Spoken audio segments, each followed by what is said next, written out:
বন্ধুরা, যখনই আমরা মেশিন লার্নিং পড়ার কথা বলি তো মেশিন লার্নিং পড়তে গেলে যে জিনিসটা বলতে পারো একদম নন নেগোশিয়েবল সেটা হচ্ছে স্ট্যাটিস্টিক্স শেখা। স্ট্যাটিস্টিক্স বা প্রবাবিলিটি যখনই শেখার কথা হয় ছেলেমেয়েরা ভয় পেয়ে যায়। কেন? কেননা যাদের ক্লাস 12-এও ম্যাথমেটিক্স থাকে তারা প্রবাবিলিটি একটু ভয় পায়, আর ক্লাস 12-এ as a fourth subject statistics সচরাচর কেউ নেয় না। খুব কমই ছাত্রছাত্রী হয় যারা নেয় না তো বলবো না, কিন্তু বেশিরভাগ ছাত্রছাত্রী বায়োলজির দিকে চলে যায় বা বাকিরা কেউ কেউ কম্পিউটার সায়েন্স, কিন্তু স্ট্যাটটা অনেকেই নেয় না। এইবার একটা দিক ভাবলে গেলে অনেক যখন পরে স্ট্যাটিস্টিক্স পড়তে হয় অনেক একটা ভয় থাকে যে স্ট্যাটিস্টিক্স শিখবো কী করে, কারণ স্ট্যাটিস্টিক্স সম্পর্কিত যে নলেজগুলো সেগুলো আমাদের কাছে মনে হয় যেটা অ্যাকোয়ার করাটা খুব কঠিন, কিন্তু ব্যাপারটা কিন্তু তা নয়। স্ট্যাটিস্টিক্স শেখার ক্ষেত্রে স্ট্যাটিস্টিক্স যখনই শিখতে হয় ছাত্রছাত্রীরা বলে স্ট্যাটিস্টিক্স ও মানে তো ওই মিন মিডিয়ান মোড।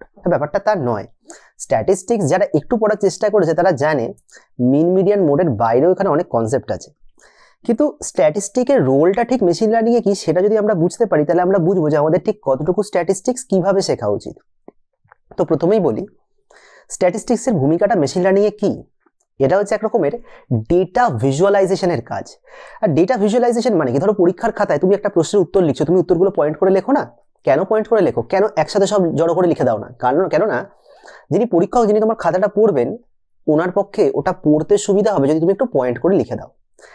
এইটাই হচ্ছে স্ট্যাটিস্টিক্সের কাজ, যে তোমার কাছে যে কোয়ান্টিটেটিভ ডেটাটা পেন অ্যান্ড পেপারে লেখা হচ্ছে সেটাকে ভিজুয়ালাইজ করানো, যাতে তুমি সেই ডেটাটাকে আরো প্রমিনেন্টলি তার নেচারটাকে ভালো করে বুঝতে পারো। এটাই স্ট্যাটিস্টিক্সের রোল। সুতরাং স্ট্যাটিস্টিক্স যদি শিখতে হয় তাহলে অবশ্যই তোমার মিন মিডিয়ান মোড তো শিখতেই হবে, তার কিন্তু শুধু মিন মিডিয়ান মোড শিখবো বলে শুরু করাটা উচিত নয়।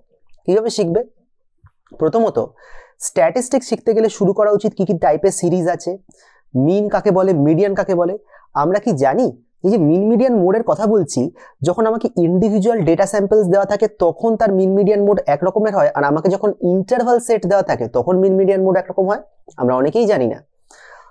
এর পাশাপাশি মিন মিডিয়ান মোড হয়ে গেলে পরে আমরা ডেটাকে যে ভিজুয়ালাইজ করি কিভাবে ভিজুয়ালাইজ করতে পারি, pie chart, bar chart, line chart, apart from that histogram, frequency, polygon, অনেক রকমের ভিজুয়াল ডেসক্রিপ্টার্স রয়েছে।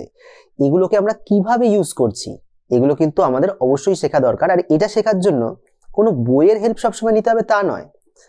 জাস্ট যারা কোনো কোডিং ফোডিং জানো না তাদের জন্য বলছি, জাস্ট MS এক্সেলে তোমার ডেটাটা পুট করো, পুট করে তার রেসপেক্টে এই ডেটাটাকে এই বিভিন্ন রকম চার্টে প্লট করে দেখো।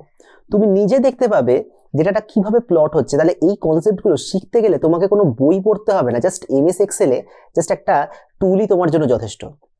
এইগুলোর পাশাপাশি প্রবাবিলিটির যখন কথা বলি, প্রবাবিলিটি পড়ার জন্য আমরা বইয়ের হেল্প নিই, কিন্তু প্রবাবিলিটি পড়তে বই সবসময় লাগে তা নয়। তুমি যদি তোমার আশপাশের পেরিফেরি থেকে প্রবাবিলিটির এক্সাম্পলসগুলো কালেক্ট করো তাহলে তুমি নিজেই দেখতে পাবে যে এত এত প্রবাবিলিটির এক্সাম্পলস তোমার আশপাশে আছে, তুমি খুব সহজেই প্রবাবিলিটি শিখতে পারবে। তো এই ভিডিওটা বানানোর উদ্দেশ্য জাস্ট তোমাদেরকে এটা সম্পর্কে অ্যাওয়ার করা যে এই জিনিসগুলো শেখাটা খুব বিগ ডিল নয়। তোমরা যদি একটু চোখ কান খোলা রাখো শিখতে পারবে। আশা করব ML AI এগুলো একটা এমার্জিং ক্যারিয়ার হিসেবে উঠে আসছে, তো আশা করব সবাই এই এমার্জিং ক্যারিয়ারের দিকে যখন এগোবে তখন তোমরা পুরো একদম রেডি হয়ে এগোতে পারবে, এবং তার জন্যই তোমাদেরকে এই ভিডিওটায় আমরা এই ইনফরমেশনগুলো প্রোভাইড করলাম। যদি ভিডিওটা ভালো লেগে থাকে তাহলে সবাইকে অনুরোধ করবো প্লিজ ভিডিওটা লাইক এবং শেয়ার করো, আর যদি সাবস্ক্রাইব না করা থাকে তাহলে প্লিজ সাবস্ক্রাইব করে দিও। আরও নতুন নতুন কন্টেন্ট নিয়ে খুব তাড়াতাড়ি দেখা হবে। ধন্যবাদ।